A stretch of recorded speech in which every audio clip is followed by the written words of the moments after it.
Exams हैं करीब और तैयारी के लिए है टाइम कम। तो इस वीडियो के अंदर मैं आपके लिए लेकर आया हूँ क्लास 9 फिज़िक्स के एग्ज़ाम्स की प्रिपरेशन के लिए इम्पॉर्टेंट एमसीक्यूज़, वो भी सॉल्यूशन के साथ। तो शुरू करते हैं आज की इस वीडियो को। सबसे पहला जो कि पहले चैप्टर में से है, फिज़िकल क्वांटिटीज़ एंड मेजरमेंट वाले चैप्टर में से। तो उसमें पहला एक है the number of reliably non digits is called. जो नंबर होते हैं रिलायबली नॉन डिजिट के, उनको क्या कहा जाता है? The answer is significant figures. जो सिग्निफिकेंट फिगर्स होती है वो कहा जाता है। इसके अलावा कि जो एसआई यूनिट ऑफ लेंथ है, लेंथ का जो एसआई यूनिट है वो क्या है? मीटर है। The answer is a.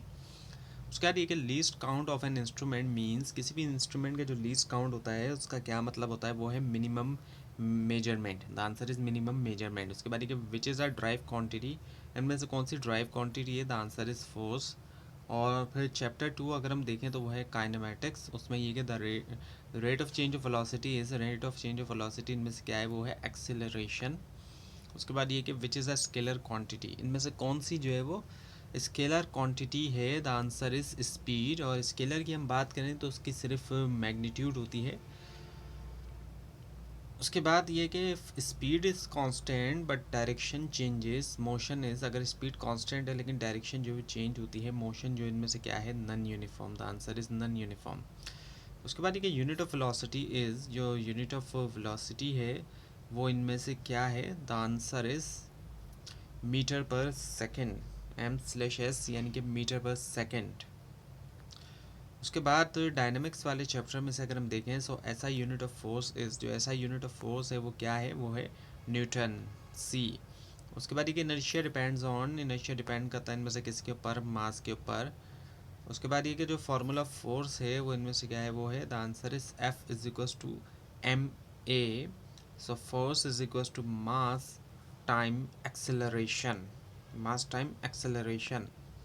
उसके बाद ये कि मोमेंटम इज़, इसमें से मोमेंटम क्या है? M by V. M is the mass and V is the velocity, so the B is the answer.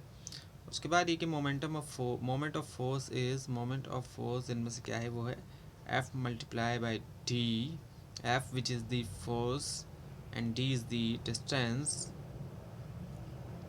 उसके बाद ये कि ऐसा यूनिट ऑफ टॉर्क इज़, वो क्या है? एन एम, कैपिटल एन और small M, so which is the newton metre, वो है न्यूटन मीटर। अब ये कि जो प्रिंसिपल ऑफ मूवमेंट्स है स्टेट्स, ये क्या बताता है? वो बताता है कि clockwise is equals to anti clockwise torque. Clockwise बराबर होता है एंटी क्लॉक वाइज टॉर्क के। और chapter 5 is the forces and matter. Pressure is defined as, pressure को डिफाइन किया जाता है किसके तौर पर? Force divided by area. And SI unit of pressure is, SI unit जो प्रेशर के इनमें से क्या है? वो है pascal. Now density is, density इनमें से जो है वो क्या है? M by we.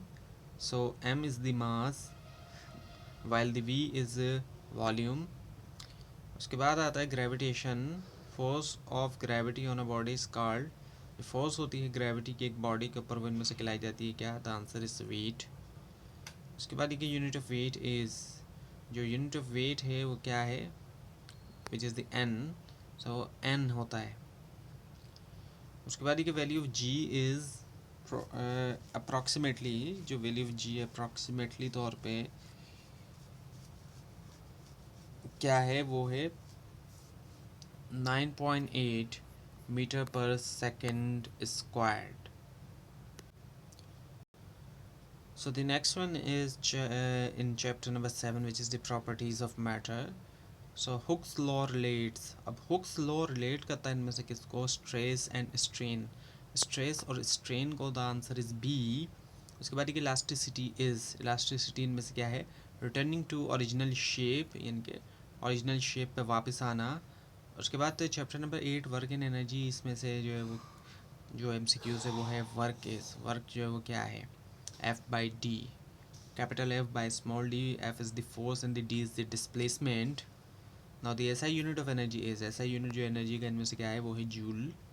अब ये कि kinetic energy formula is, kinetic energy formula इनमें से क्या है? वो है half M V square. M is the mass and the V is the velocity. Now the thermal properties of matter. So SI unit of temperature is, जो SI unit है temperature का इनमें से क्या होता है? वो है केल्विन। उसके बाद देखिए heat is a form of, heat जो वो फॉर्म है इनमें से किसकी? एनर्जी की। उसके बाद चैप्टर नंबर 10 की हम बात करें, transfer of heat. So heat transfer without medium is, heat जो कि ट्रांसफ़र होती है विदाउट मीडियम, वो इनमें से क्या है, वो है रेडिएशन। उसके बाद ये कि heat transfer in liquids occur by, heat जो ट्रांसफ़र होती है लिक्विड के अंदर वो होती है इनमें से किसके ज़रिए, वो है कन्वेक्शन। तो यदि आज की वीडियो आपको इस बारे में कोई क्वेश्चन है, खासतौर पर इसमें कोई मिस्टेक दिखाई दे, ज़रूर हाईलाइट कीजिए। और इस पूरी सीरीज़ को देखने के लिए और एग्जाम्स की प्रिपरेशन के लिए इस चैनल को सब्सक्राइब कीजिए, बेल आइकन के ऊपर क्लिक कीजिए। Thanks for watching this video and best of luck.